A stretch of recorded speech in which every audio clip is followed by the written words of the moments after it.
Hello everyone, I'm the Solar Gamer, and welcome back to Kerbal Space Program. A couple days ago, on Twitch TV, the Kerbal devs sat down with the community manager, Damian Rain, and Captain Skunky, and they talked about Point 18. Now, the live stream was 2 hours long, so I thought it would be great to do a little recap video with footage of the live stream, so that you guys know what's coming, and you're prepared. So, let's get going. So as I said, this live stream went on for about 2 hours long. Well, the first hour went something like this. Microphone check. Hello, all you peoples. Hello. Hey. Hello. Crap. Whoever I just made a mod, you're not supposed to be a mod, sorry.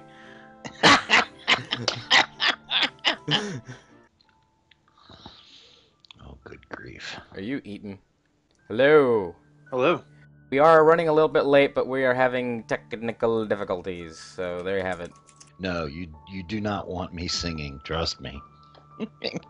Still trying to get Philippe and Rob. As I said, we're having technical issues, and, yes.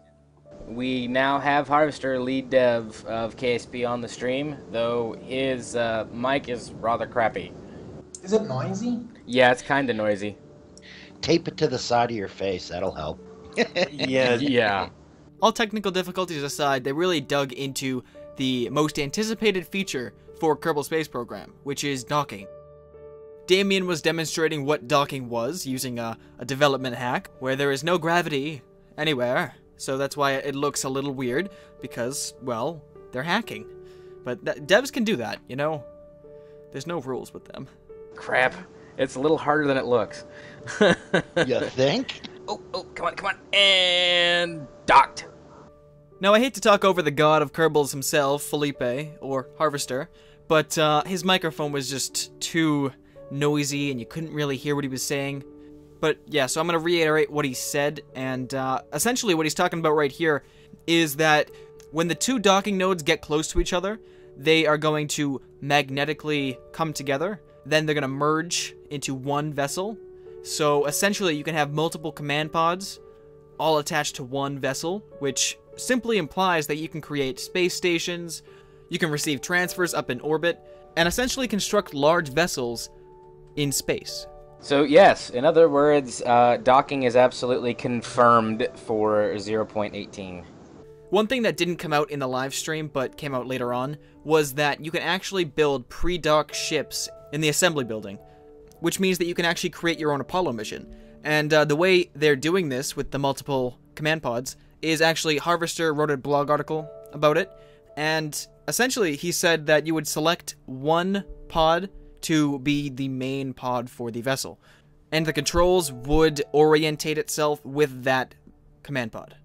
Yeah, this is not how you should dock. This is not proper procedure. This is not proper procedure. Abort the mission. Abort. And there are smaller docking pods, and there are different ones. They're just not showing them right now. They're being worked on. What is the maximum docks to one ship? I don't think there's really a effective limit on that, is there? It's just more so a practical limit. God, it feels so wrong talking over Harvester, and I'm sorry if you're watching this that I just totally have to cut you out, but I hope you understand that it's not you, it's your microphone. Anyways, he goes on to say that there is no limit to the amount of vessels you can dock together. He then says that you can even dock docked vessels to another docked vessel, which is just Inception. But yeah, ultimately there is no limit to the amount of vessels that you can have docked together. We got a lot of new right-click functionality on a lot of things. Individually release one of these launch stability enhancers, and this is our new fairing system.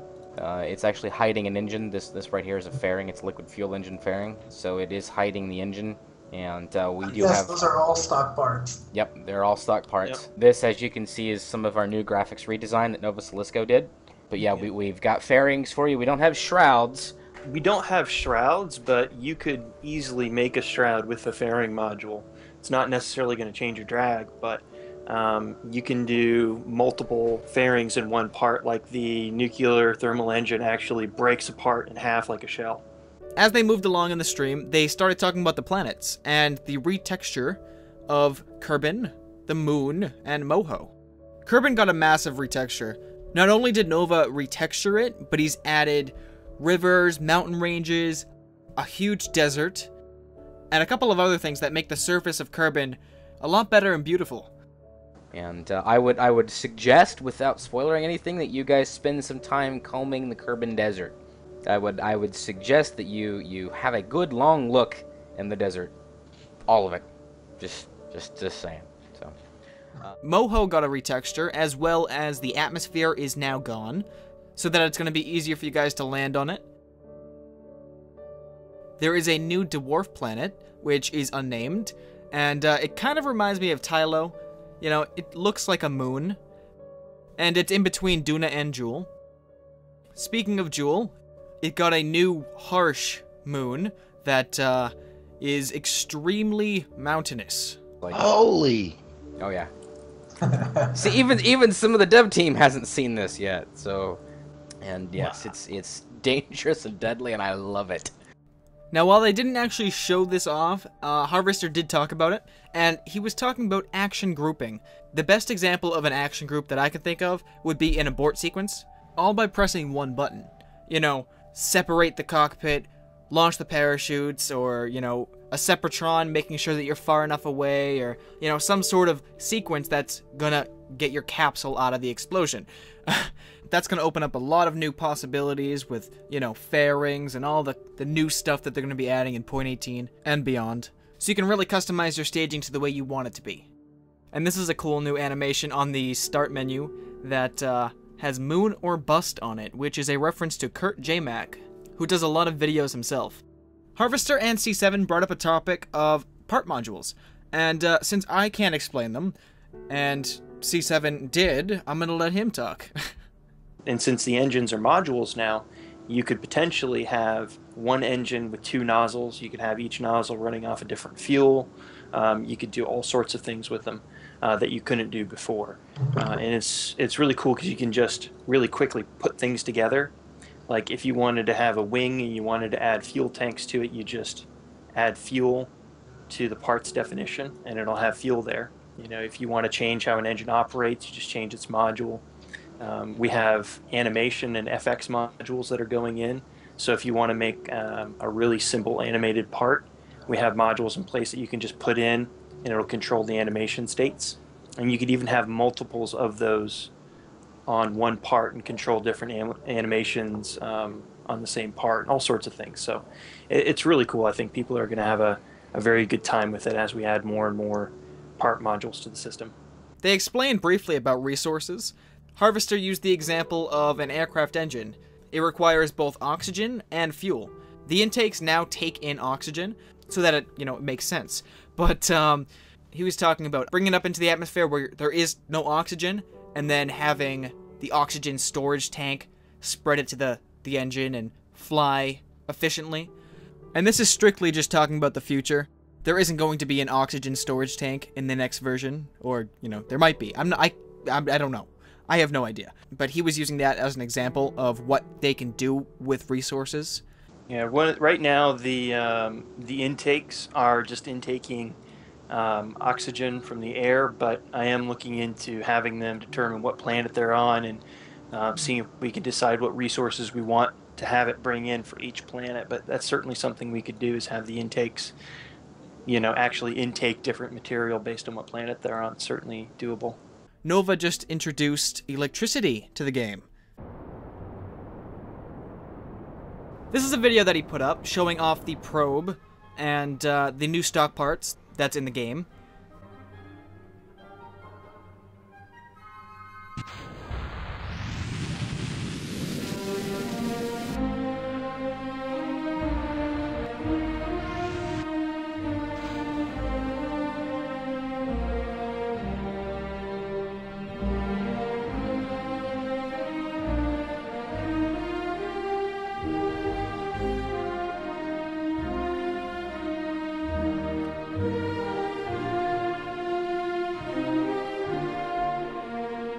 So you can see that there's communitrons, which are communication arrays, obviously.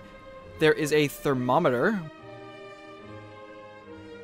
an accelerometer,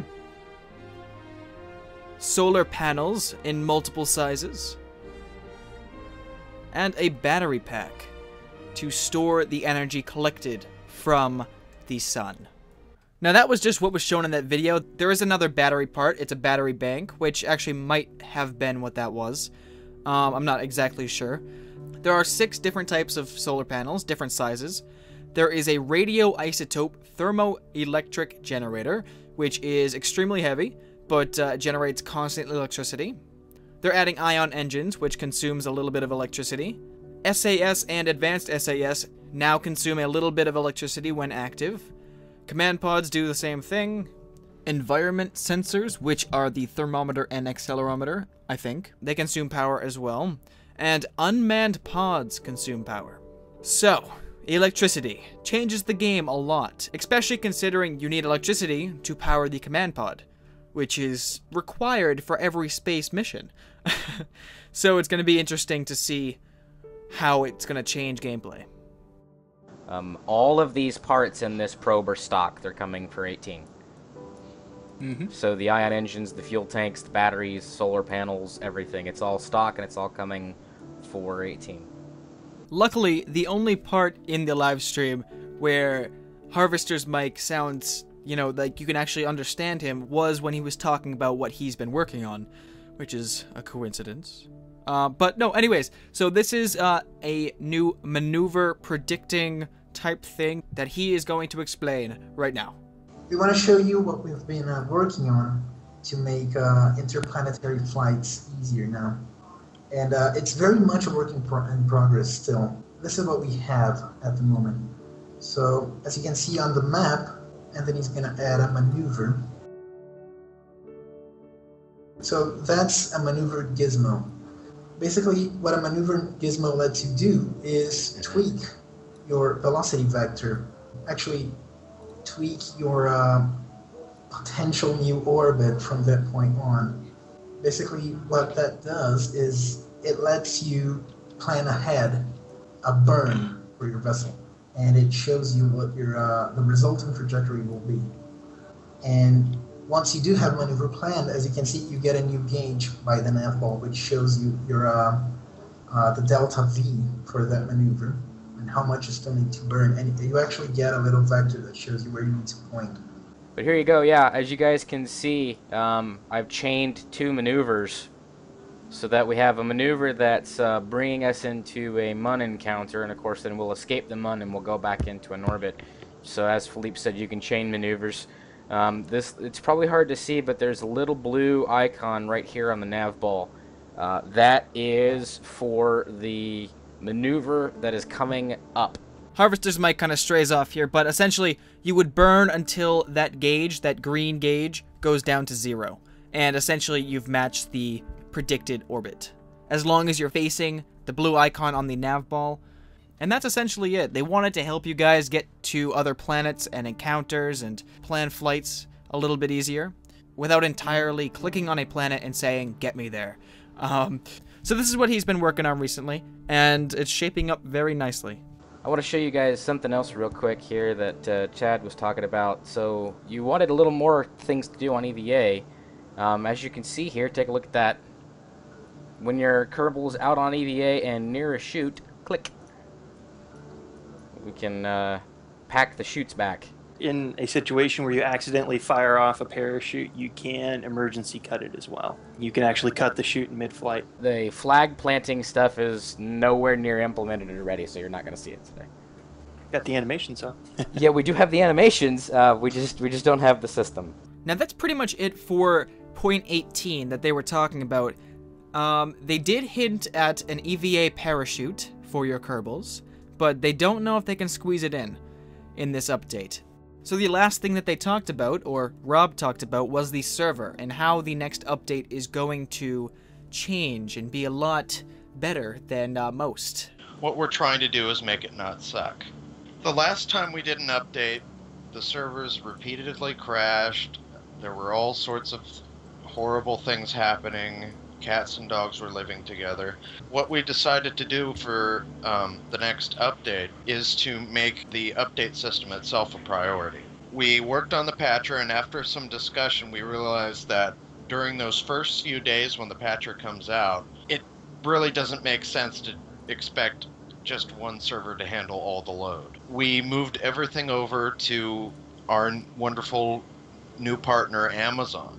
And for those first few days, Amazon is going to be providing a large part of our hosting service. What about our own server infrastructure?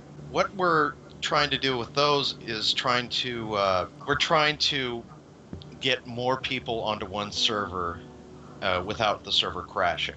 So what we've done is we've updated the server hardware. We've added new software called Lighty, which is some software introduced by Google and used on YouTube. And it runs on a lot less RAM than Apache, our old software.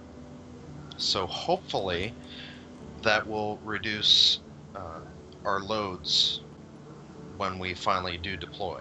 Speaking of the new server, they got an unsuspecting surprise at the end of the stream. Well, the server just went down again, so... Did it? Oh, which server? The new one. Oh, man. Man, you gotta be kidding. Well, it's responding, but it's not letting me log in now, so... Rest assured, all problems will be fixed before the next update. I hope you enjoyed this little recap. I may do one for all the substantial dev live streams. It depends on how much information is being shared. So yeah, I hope you guys liked this recap video of the live stream, with a couple of added .18 things that were announced after that. And yeah, I hope you all enjoyed. Thanks for watching, and stay tuned for more. Everybody, thanks for watching. You had Harvester, aka Philippe, lead developer, Kerbal Space Program. Bye, everyone. Chad, aka Cloud 7 Studios, lead.